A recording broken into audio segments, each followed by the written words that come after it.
नमस्कार बच्चों। Extension education and communication paper के अंतर्गत हम बात कर रहे थे कम्युनिटी डेवलपमेंट प्रोग्राम भारत में चल रहे हैं जो स्वतंत्रता पूर्व भारत में जो कम्युनिटी डेवलपमेंट प्रोग्राम काम कर रहे थे उनके बारे में हम चर्चा कर रहे थे। इससे पहले हम बात कर चुके हैं श्री निकेतन प्रोजेक्ट, गुड़गांव प्रोजेक्ट और सत्याग्रह आश्रम के बारे में। आज हम जिन प्रोजेक्ट्स और जिन प्रोग्राम्स के बारे में बात करेंगे उनमें सबसे पहला है मारथंडम प्रोजेक्ट। केरल की राजधानी तिरुवनंतपुरम से लगभग 30 किलोमीटर दक्षिण में अवस्थित मारथंडम में 1921 में यह प्रोजेक्ट जो है वो 28 में यह प्रोजेक्ट जो है वो स्टार्ट हुआ था। डॉक्टर स्पेंसर हेयर के द्वारा यह प्रोजेक्ट शुरू किया गया, जिसमें कि इन्होंने कुछ 5 सूत्री कार्यक्रम प्रस्तुत किए थे, जिसमें spiritual development, mental development, physical development, social development और इकोनॉमिक डेवलपमेंट के बारे में बात की थी। मारथंडम प्रोजेक्ट के अंतर्गत ग्रामीणों के सर्वतोन्मुखी विकास की परिकल्पना की गई थी और इसके जो ऑब्जेक्टिव थे वो ऐसे थे कि ग्रामीणों को विकास के लिए प्रेरित करना, धर्म का प्रचार करना, सांस्कृतिक गतिविधियों को प्रोत्साहित करना, अपनी मदद स्वयं करने की भावना का विकास करना, ग्रामीणों में सहयोग और सहकारिता का विकास, प्रशिक्षण कार्यक्रमों का नियोजन, व्यवस्था एवं संचालन, पशुपालन, मुर्गी पालन, मधुमक्खी पालन जैसे कुटीर उद्योगों को विकसित करना और पशु नस्ल में सुधार से संबंधित योजनाएं और उनका क्रियान्वयन करना। यह जो मारथंडम प्रोजेक्ट था वह YMCA के तत्वाधान में ग्रामोत्थान की एक अराजकीय योजना के रूप में आरंभ किया गया था और डॉक्टर हेयर ने, जो कि एक कृषि वैज्ञानिक थे, उन्होंने ग्रामीण समस्याओं और ग्रामीण कार्यक्रमों और ग्रामीण क्षेत्रों में काम करने के लिए वो अति उत्साहित थे और इसीलिए उन्होंने ग्रामीण विकास के लिए यह काम शुरू किया था। इसके बाद में जो हम दूसरे प्रोजेक्ट के बारे में बात कर रहे हैं वह है Indian village service. Indian village service जो है वो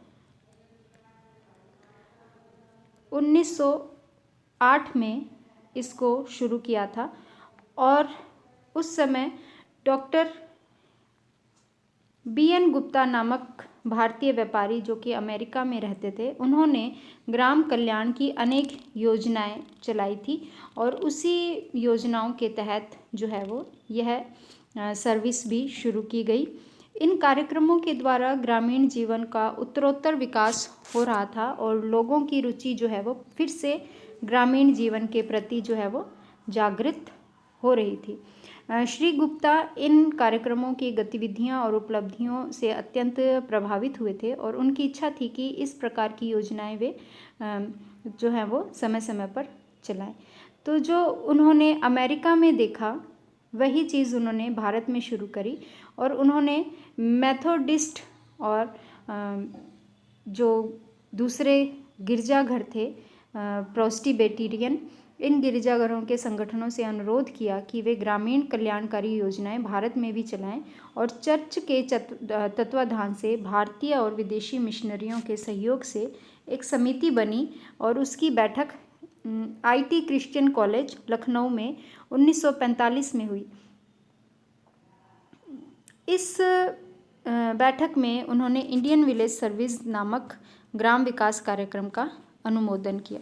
यानी कि पहले जो था 1908 में उन्होंने ही वो जो है काम कर रहे थे श्री गुप्ता, और धीरे धीरे उनके ही प्रयासों से 1945 में इस जो है वो प्रोजेक्ट का शुरुआत हुई ग्रामीण विलेज सर्विस के रूप में। इस सर्विस यानी इस योजना के अंतर्गत जो ऑब्जेक्टिव उद्देश्य रखे गए वो थे कि ग्राम्य जीवन के प्रति ग्रामीणों के में रुचि उत्पन्न हो, ग्रामीणों में जागरूकता पैदा हो जिससे कि वे अपनी समस्याएं समझ सकें, ग्रामीण विकास योजनाओं की समस्या जो संभावनाएं हैं ग्रामीणों में विकास की योजनाओं की संभावनाएं बढ़ाना, प्रदर्शन एवं प्रशिक्षण द्वारा ग्रामीणों को शिक्षित करना, शहरों में रहने वालों को ग्रामोत्थान कार्यक्रमों में योगदान हेतु प्रेरित करना और राज्य स्तर पर चलाई जाने वाली ग्रामीण विकास योजनाओं में सहयोग प्रदान करना। साथ ही साथ लोगों को जो ग्रामीण विकास का नेतृत्व करना और स्थानीय संगठनों को विकसित करना। तो इस तरह से यह जो है वो ग्रामीण जीवन को केंद्र में मानते हुए यह जो प्रोजेक्ट है वो काम कर रहा था। नेक्स्ट जो प्रोजेक्ट है वो है इटावा पायलट प्रोजेक्ट। इटावा जो कि यूपी में है, वहाँ पर 1948 में इटावा पायलट प्रोजेक्ट शुरू हुआ। स्वतंत्रता प्राप्ति के पश्चात ग्रामीण विकास की दिशा में भारत सरकार का यह पहला कदम था और इस कार्यक्रम को चलाने में अमेरिकी कृषि विशेषज्ञ लेफ्टिनेंट कर्नल एल्बर्ट मेयर की सहायता ली गई। उन्हें ही इस कार्यक्रम का आयोजक भी बनाया गया था और इटावा प्रोजेक्ट एक प्रयोग के रूप में चलाया गया था जिसका उद्देश्य भविष्य की ग्रामीण विकास योजनाओं की संभावनाओं का पता चलाना था और साथ ही साथ उनका मार्गदर्शन भी करना था।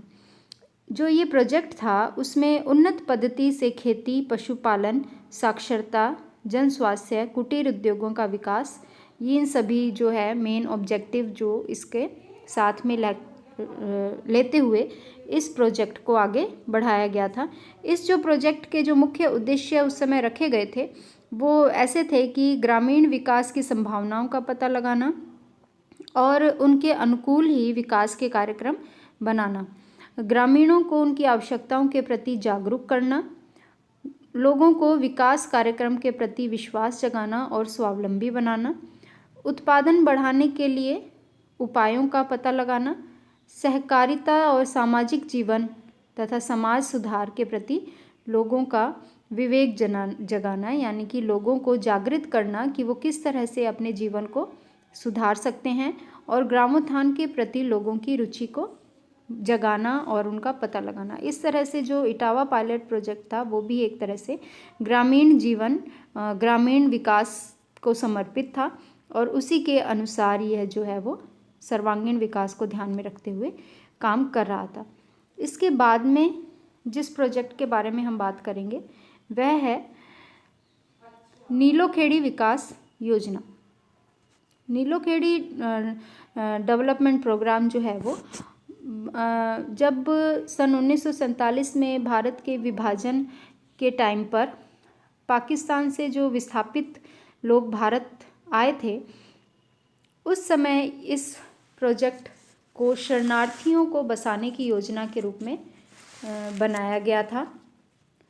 इसमें उन शरणार्थियों को रहने और बसने के लिए एक बहुआयामी कार्यक्रम के रूप में यह योजना बनाई गई जिसमें कि राज्य सरकार ने आर्थिक और तकनीकी सहायता प्रदान की थी और विस्थापितों को श्रमदान करने के लिए कहा गया था। अपनी सहायता अपने आप करने की भावना के साथ ही यह प्रोजेक्ट शुरू हुआ था। इस पर भूमि को खेती योग्य बनाना, अपने निवास के लिए घर का निर्माण करना, कुटीर उद्योगों को विकसित करना या जमाना आदि जो काम थे वो शुरू किए गए थे और कार्यक्रम के जो संचालक थे SK डे का यह प्रयोग सफल रहा क्योंकि लोग जो हैं जो विस्थापित होके आए थे वो अपने आप को भारत के अंतर्गत अपने आप को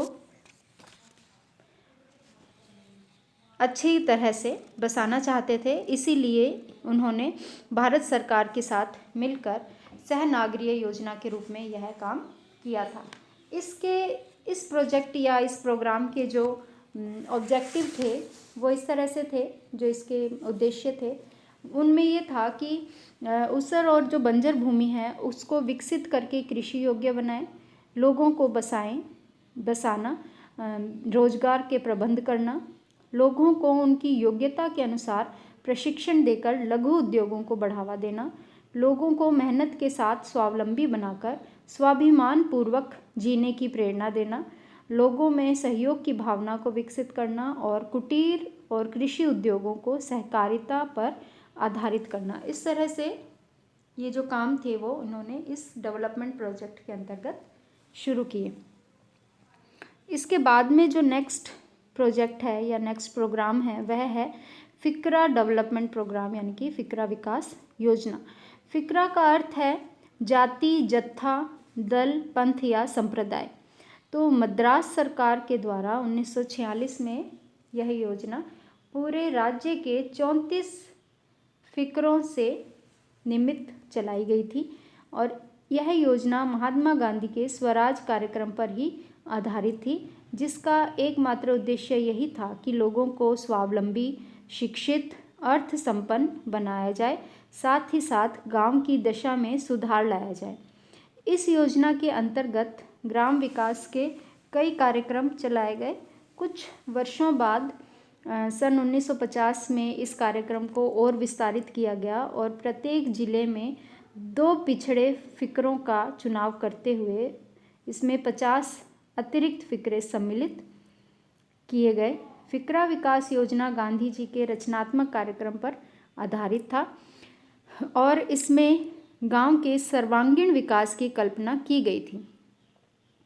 यह सरकार प्रदत्त योजना थी, अतः इसे संचालित करने की पूरी जिम्मेदारी जो थी वो सरकारी सेवकों पर ही थी। इसके जो उद्देश्य उस समय रखे गए उसमें ग्राम विकास की दिशा में कार्य करना, शिक्षा का प्रचार, लोगों में स्वावलंबन की भावना का विकास, आर्थिक विकास के निर्मित कार्यक्रम चलाना, ग्राम पंचायत का पुनर्गठन, खादी व ग्रामीण कुटीर उद्योगों का विकास, ग्रामीण स्वास्थ्य एवं स्वच्छता के लिए अनुकूल कार्यक्रमों का चलाना और उसको निष्पादित करना। इस तरह से ग्रामीण जनता को केंद्र में रखते हुए यह योजना जो है वो चलाई गई। इसके बाद में जो नेक्स्ट हम प्रोजेक्ट की बात कर रहे हैं वह है सर्वोदय। सर्वोदय भी गांधीवाद का एक रचनात्मक ही विस्तार है। भारतीय संस्कृति एवं आदर्शों के अनुरूप ही गांधी जी ने एक वृहत रचनात्मक कार्यक्रम का प्रारूप तैयार किया था और इसी की कड़ी में सर्वोदय कार्यक्रम बना, जो कि बाद में आचार्य विनोबा भावे, जयप्रकाश नागपाल, काका कालेकर, शंकरराव देव, दादा धर्माधिकार आदि ने इसे आगे बढ़ाया। महात्मा गांधी जी ने जो आदर्श ग्राम और समाज की परिकल्पना की थी, जिसमें कि सबका उदय हो यानी कि सर्वोदय हो, इसी शब्द की प्रेरणा के साथ इसको नाम भी सर्वोदय ही दिया गया और इस नाम को आगे बढ़ाते हुए, इस विचारधारा को रखते हुए इस प्रोजेक्ट में काम किया गया।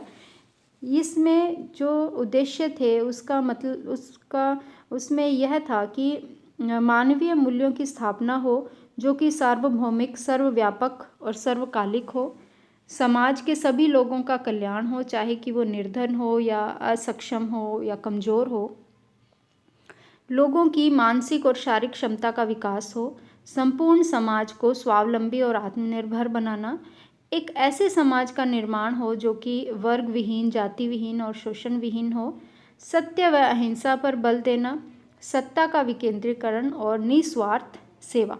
ये जो उद्देश्य थे, इन उद्देश्यों को ध्यान में रखते हुए यह प्रोजेक्ट काम कर रहा था। नेक्स्ट जो हम बात कर रहे हैं वह है फ्रेडरिक निल्सन का सहकारी आंदोलन।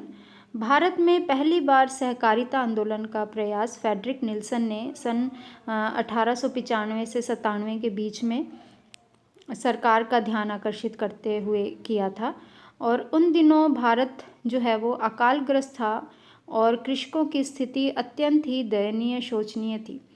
उन्हें वित्तीय सहायता की बहुत ही ज़्यादा आवश्यकता थी, इसीलिए तत्कालीन जो सरकार थी उनके सहायता से उन्हें ऋण देने की घोषणा की गई थी और कुछ अधिनियम बनाए गए थे जिसके अंतर्गत यह काम किया गया था। ये अधिनियम थे जैसे कि land improvement loan act, agriculture loan act 1888, cooperative act 1904। इसके अंतर्गत ही यह सहकारी आंदोलन किया गया था। तो ये थे कुछ कम्युनिटी डेवलपमेंट प्रोग्राम जो कि भारत में चलाए गए थे। इसके अलावा और भी हैं जिसके बारे में हम नेक्स्ट वीडियो में बात करेंगे।